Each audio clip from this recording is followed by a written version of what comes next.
বর্ষার সেরা সেরা নরম তুলতুলে পাকা তালের দুধ পুলি। এত নরম তুলতুলে হবে দুধ পুলিগুলো, দুদিন রেখে দিলেও কোনোভাবে শক্ত হবে না। একবার শুধু বানিয়ে দেখুন, পুরো অমৃতের মতন খেতে লাগবে। আর এভাবে তৈরি করে বাড়ির সবাইকে খাওয়াতে পারেন। বর্ষার এই তাল দিয়ে যদি এরকম পিঠে নাই বানানো হয়, পুরো আফসোস থেকে যাবে। এত সফট নরম হবে যে মুখে দিতেই দেখবেন গলে যাবে। নমস্কার বন্ধুরা, নতুন একটা পর্ব দেখার জন্য আপনাদের সকলকে স্বাগত জানাই। আজকে বানিয়ে দেখাবো নরম তুলতুলে মুখে লেগে থাকার মতন পাকা তালের দুধ পুলি। খুব সহজে একবার বানিয়ে দেখতে পারেন, খেতে কিন্তু ভীষণ ভালো লাগে। তো চলুন, আশা করছি আজকের রেসিপি অনেক পছন্দ হবে। সবার প্রথমে গ্যাস ধরিয়ে কড়াই বসিয়ে দিয়েছি।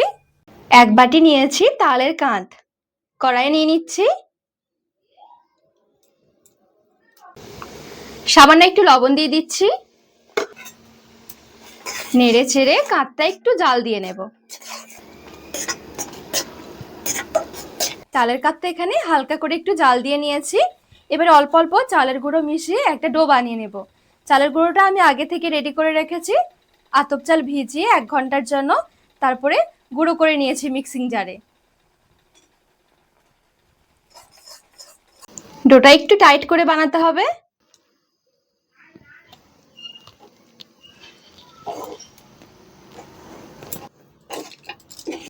বেশ সুন্দরভাবে এখানে মিশিয়ে নিয়েছি। ডোটা খুব বেশি নরম হয়ে গেলে কি পুলিগুলো বানাতে একটু অসুবিধা হবে, তো এটা হাতে মাখলে কিন্তু খুব সুন্দর হয়ে যাবে। নামিয়ে নিচ্ছি, নামিয়ে হালকা ঠান্ডা করে নেব।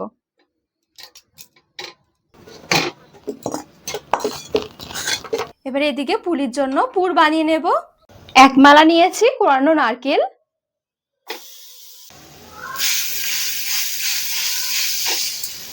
সামান্য একটু গুড় দিয়ে দিচ্ছি।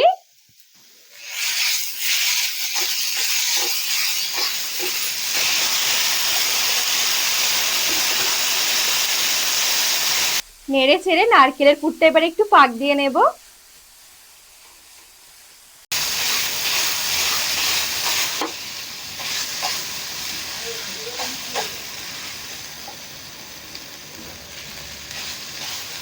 নামিয়ে এবার একটু সাইডে সরিয়ে রাখছি পুরটুকু।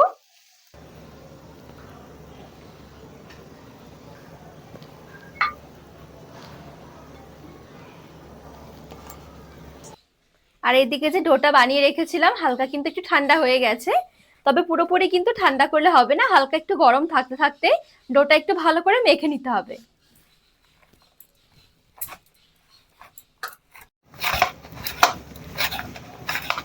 বেশ সুন্দরভাবে এখানে ডোটা মাখানো হয়ে গেছে।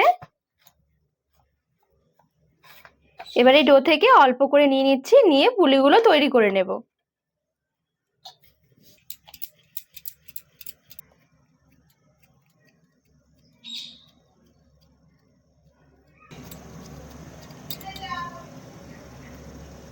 ছোট করে এরকম একটা বাটির মতন করে নিয়েছি। এবার আমি যে পুরটা বানিয়ে রেখেছিলাম, এখান থেকে অল্প করে একটু পুর নিয়ে নিচ্ছি।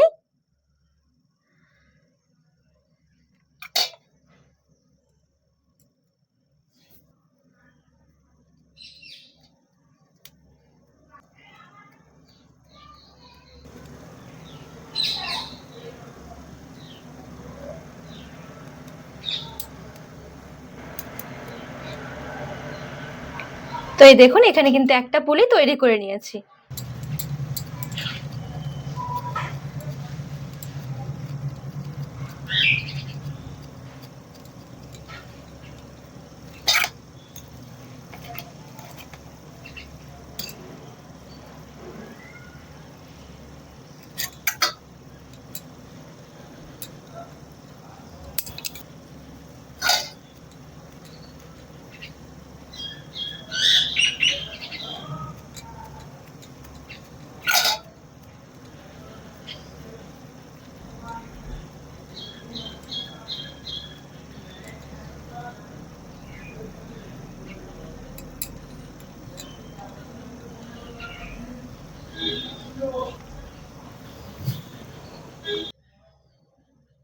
সবগুলো পুলি ঠিক এরকম ভাবে বানিয়ে নিচ্ছি।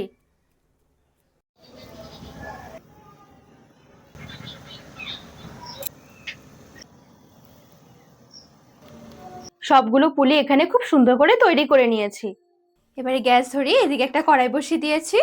কড়াইয়ে 1 লিটার নিয়ে নিচ্ছি দুধ।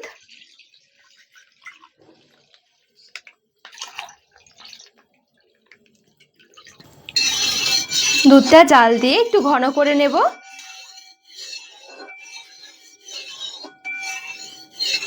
জাল করার সময় একটা তেজপাতা আর 3টে এলাচ মুখ ফাটিয়ে দিয়ে দিলাম।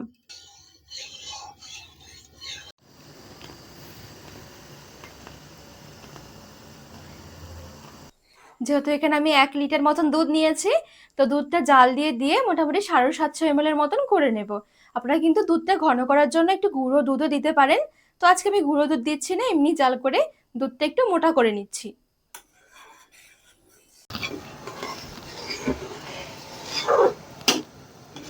এখানে বেশ সুন্দরভাবে দুধটা জাল দিয়ে ঘন করে নিয়েছি। দুধটা দেখুন অনেকটাই কিন্তু ঘন হয়ে গেছে। এবারে ফুটন্ত দুধের মধ্যে এক এক করে পুলি ছেড়ে দিচ্ছি।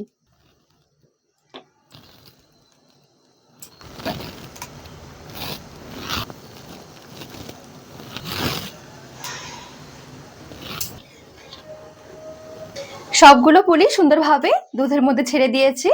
এবারে জাস্ট কয়েক মিনিটের জন্য একটু দুধের মধ্যে ফুটিয়ে নেব। আর কয়েক চামচ দিয়ে দিচ্ছি চিনি। চিনির স্বাদটা আপনারা বাড়িয়ে কমিয়ে নিতে পারবেন। বড় চামচে 2 চামচ চিনি দিয়েছি। খুব বেশি একটা মিষ্টি করব না, হালকা একটু মিষ্টি থাকবে, খেতে বেশি ভালো লাগবে।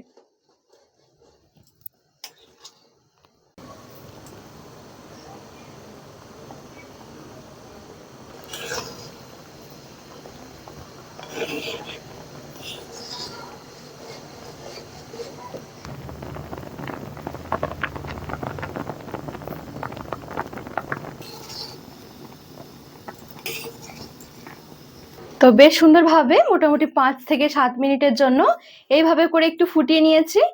এবারে আঁচ বন্ধ করে দিচ্ছি। পুলিগুলো কিন্তু সুন্দরভাবে সেদ্ধ হয়ে গেছে।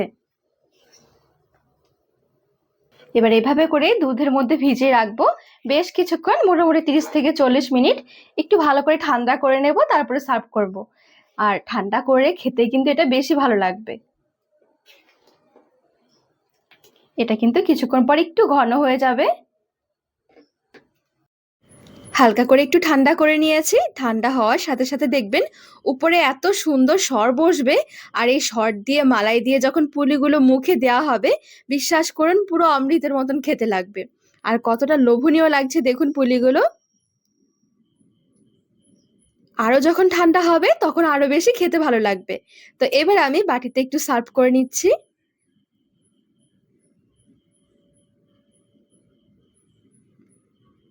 ওপরে অল্প বাদাম কুচি ছড়িয়ে দিয়ে পরিবেশন করে নিলাম। একবার হলেই বর্ষা সিজনে এই পুলিটা বানিয়ে দেখতে পারেন।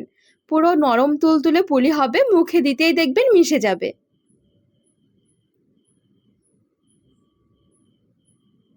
বাটিতে এবারে চলুন একটুখানি নিয়ে আপনাদেরকে কেটেও দেখাচ্ছি যে কতটা নরম হয়েছে। দেখুন একদম সফট, মুখে দিতেই মিলিয়ে যাবে। তো আজকে পাকা তালে দুধ পুলির রেসিপি আপনাদের কেমন লেগেছে অবশ্যই কমেন্ট করে জানাবেন। আর রেসিপি ভালো লাগলে চ্যানেলটাকে সাবস্ক্রাইব করে পাশে থাকার অনুরোধ রইল।